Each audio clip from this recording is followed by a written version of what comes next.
ഹരി മോഹൻ വിവരങ്ങളുമായി. ഹരി, ഇന്നത്തെ ഏറ്റവും കൗതുകമുള്ള ഒരു കാഴ്ചയാണ് അത്.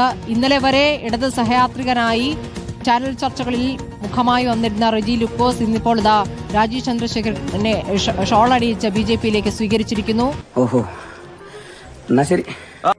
എന്താണ് ഈ നിലപാട് മാറ്റത്തിന് കാരണമായി അദ്ദേഹം വിശദീകരിക്കുന്നത്? ഹരി, നീ വല്ലാണ്ട് വളർന്നവല്ലേ.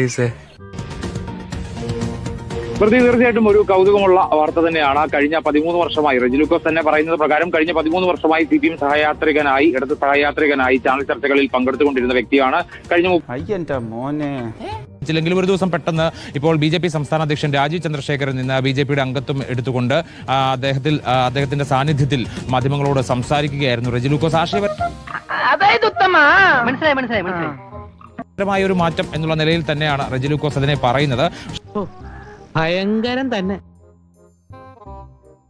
CPI-യുടെ റിപ്പോർട്ടിൽ തോൽവിക്ക് കാരണം തന്നെ ഭരണവിരുദ്ധ വികാരം എന്ന വിലയിരുത്തലാണ്. അതുകൂടാതെ CPM-ന്റെ ഏകാധിപത്യം എന്ന് പറയുമ്പോൾ അതിൽ പിണറായി വിജയന്റെ ഏകാധിപത്യം, ഒരു കാര്യങ്ങളും മുന്നണിയിൽ തീരുമാനിക്കാതെ അല്ലെങ്കിൽ പാർട്ടിയോട് ആലോചിക്കാതെ മുഖ്യമന്ത്രി ഒറ്റയ്ക്കെടുക്കുന്ന തീരുമാനങ്ങൾ പരാജയത്തിലേക്ക് നയിച്ചിരിക്കുന്നു. അതിലും ഏറ്റവും പ്രധാനം ഈ പറഞ്ഞ വെള്ളാപ്പള്ളിയെ വാഹനത്തിൽ കയറ്റിയതാണ്. ഔദ്യോഗിക വാഹനത്തിൽ കാറിൽ കയറ്റി കൊണ്ടുപോകുന്നു. വെള്ളാപ്പള്ളിയുടെ വർഗീയ പ്രസംഗങ്ങൾക്ക് എവിടെയും ഒരു തടസ്സമില്ലാത്ത രീതിയിൽ ആ പ്രസംഗങ്ങൾ തുടരാൻ അനുവദിക്കുന്നു. എവിടെയും ഒരു വിമർശനം പോലും പിണറായി വിജയന്റെ ഭാഗത്തുണ്ടായിട്ടില്ല. അത് ന്യൂനപക്ഷങ്ങളെ അകറ്റി എന്ന CPI വിലയിരുത്തിനെ എങ്ങനെ കാണുന്നു എന്നതിൽ തുടങ്ങാം. ശ്രീ റെജി ലൂക്കോസ്. സ്മൃതി, ഇതിനെ രണ്ട് രീതിയിൽ വേണം കാണാനായിട്ട്. ഒന്ന്, CPI എന്ന് പറഞ്ഞ രാഷ്ട്രീയ പ്രസ്ഥാനത്തിന് ഈ ഇടതുപക്ഷ പ്രസ്ഥാനത്തിന്റെ ഐക്യത്തെ മറന്നുകൊണ്ട് പലതവണ അവർ വായിൽ വരുന്നതെല്ലാം കോതയ്ക്ക് പാട്ടെന്നുള്ള രീതിയിൽ, അത് ഞങ്ങളുടെ കോട്ടയം ഭാഷയാണ്, വിളിച്ചു കൂവുന്നത് ശരിയല്ലെന്നുള്ള ഒരു നിലപാട് പൊതുവെ ഇടതുപക്ഷ പ്രവർത്തകർക്കും ഇടതുപക്ഷ മുന്നണിക്കും ഉണ്ട്. നിർണായക ഘട്ടങ്ങളിൽ തങ്ങളെല്ലാം നീതിമാന്മാരാണ്. ഭരണത്തിന്റെ കൂടെ ഇരുന്നുകൊണ്ട് തന്നെ തങ്ങളാണ് ഏറ്റവും വിശുദ്ധന്മാർ, ബാക്കിയെല്ലാം തെറ്റുകാരാണെന്നുള്ള രീതിയിലുള്ള ഈ പരസ്യമായിട്ടുള്ള ഇത്തരം നിലപാടുകളോട് ഒരിക്കലും യോജിക്കാൻ പറ്റത്തില്ല. അവർക്ക് എന്തെങ്കിലും എതിർപ്പുണ്ടെങ്കിൽ ഒരു മുന്നണി മര്യാദ അനുസരിച്ച് LDF കൂടുമ്പോൾ അവിടെ പറയാം, തിരുത്താനുള്ള കാര്യങ്ങളെക്കുറിച്ച് അവർ ചർച്ച ചെയ്യാം. അത് കേട്ട് സഹിഷ്ണുതയോടുകൂടി ആവശ്യമായ നടപടികളെടുക്കുന്ന ഒരു പ്രസ്ഥാനമാണ് LDF, പ്രത്യേകിച്ച് CPM പോലുള്ള കക്ഷികൾ. പക്ഷെ മുന്നണിയിൽ ആലോചിക്കുന്നില്ല കാര്യങ്ങൾ എന്നതാണ് CPI-യുടെ വിമർശനം. ശ്രീ റെജി ലൂക്കോസ്, അത് തെറ്റായ ഒരു വിമർശനമാണ്. കാരണം ഇടതുപക്ഷ ജനാധിപത്യ മുന്നണിയിൽ ആലോചിക്കാതെ കണ്ട് എന്തെങ്കിലും കാര്യം നടത്തുന്നുണ്ടെങ്കിലും മറ്റു ഘടകകക്ഷികൾക്കൊന്നും ഒരു എതിർപ്പില്ലല്ലോ. കേരള കോൺഗ്രസ്, പിന്നെ മാണി ഗ്രൂപ്പ്, അതുപോലെ തന്നെ മറ്റെന്തെങ്കിലും എത്രയോ ഘടകകക്ഷികൾ ഈ പാർട്ടിക്കുണ്ട്, അല്ലെ ഈ മുന്നണിക്കുണ്ട്. അവരാരെങ്കിലും ഞങ്ങളോട് ആലോചിക്കുന്നില്ല, അതൊരു പരിഭവമായിട്ട്. മുന്നണിയിലെ രണ്ടാമത്തെ രാഷ്ട്രീയ പ്രസ്ഥാനമാണ്, കക്ഷിയാണ് വിമർശനം ഉന്നയിച്ചിരിക്കുന്നത്. ഞാൻ അതിലേക്ക് തന്നെ വരുന്നത്. PM ശ്രീ പദ്ധതി ഒരു പ്രാദേശിക തെരഞ്ഞെടുപ്പിന്റെ വക്കിൽ വന്നപ്പോൾ അതിനെ എന്താ പറയുക, ഒരിക്കലും ഡൈജസ്റ്റ് ചെയ്യാൻ പറ്റാത്ത രീതിയിൽ വളരെ എന്താ പറയുക, ഏറ്റവും കൂടുതൽ അവർ മുഖ്യമന്ത്രി പിണറായി വിജയനെ ഒറ്റപ്പെടുത്തിക്കൊണ്ട് അവരുടെ നിലപാട് ജനങ്ങളിൽ ഒരുപാട് സംശയങ്ങൾ ഉളവാക്കിയിട്ടുണ്ട്.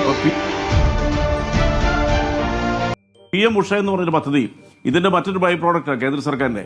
അത് ഒപ്പിട്ട് അതിന്റെ സാമ്പത്തിക എന്താ പറയുക ഹെൽപ്പുകൾ കാർഷിക സർവകലാശാല ഉൾപ്പെടെയൊക്കെയുള്ള അതിന് ഏറ്റുവാങ്ങിയിട്ട് മറ്റൊരു വേർഷനായ PM ശ്രീയുടെ ഒപ്പിട്ട് വന്നപ്പോഴത്തേക്കും തങ്ങളോട് ആലോചിച്ചില്ല എന്ന് പറഞ്ഞത് അത് അവരുടെ ഇരട്ടത്താപ്പാണ്. തന്നെയുമല്ല, ജനങ്ങളെ അഭിമുഖീകരിക്കുന്ന ഒരു തെരഞ്ഞെടുപ്പിന് മുമ്പ് വെച്ച് അവരിങ്ങനെ പറയാൻ പാടില്ലായിരുന്നു. അങ്ങനെ ഒരു അസംതൃപ്തി അവർക്ക് ഉണ്ടെന്നുണ്ടെങ്കിൽ അസംതൃപ്തി പറയാനുള്ള എല്ലാ സ്വാതന്ത്ര്യം എല്ലാ ഘടകകക്ഷികളുണ്ട്. അവർ LDF-ൽ വേണം പറയാനായിട്ട്.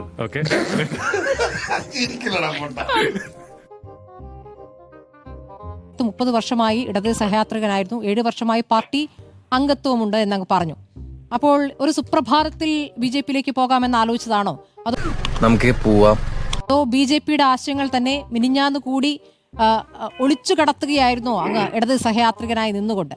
അതിപ്പോ പറയാൻ കഴിയില്ല. അല്ല, ഞാൻ ആക്ച്വലി ഇനി CPM-നെ കുറ്റപ്പെടുത്താനായിട്ടോ അങ്ങനെയൊന്നും ഞാൻ തയ്യാറാകുന്നില്ല. ഇത്രയും വലിയ ഗതികെട്ടവൻ ഈ ലോകത്ത് വേറെ ആരെങ്കിലും ഉണ്ടാവും എന്റെ കർത്താവ്. ഞാനിപ്പോ BJP-യുടെ വക്താവ് സ്ഥാനത്തേക്ക് വന്നിട്ടുമില്ല. പാർട്ടി അനുവദിക്കാണ്ട് ഒരു വക്താവ് എന്നുള്ള രീതിയിൽ എന്നെ വിശേഷിപ്പിക്കരുത്. ഇപ്പൊ ഈ BJP-യുടെ അനുസരണ ഒരു പ്രവർത്തനമായിട്ട് മാത്രമേ ഇനി ഞാൻ മുമ്പോട്ട് പോകത്തുള്ളൂ. BJP-യുടെ ആശയങ്ങളും BJP മുമ്പോട്ട് വെക്കുന്ന ഡെവലപ്മെന്റ്സ് നാളുകളെ കേരളം നിലനിൽക്കണമെന്നുണ്ടെങ്കിൽ നാളുകളിലെ തലമുറകൾക്ക് വേണ്ടിയിട്ടുള്ള ഇൻഫ്രാസ്ട്രക്ചേഴ്സ് ഒഴുക്കുക,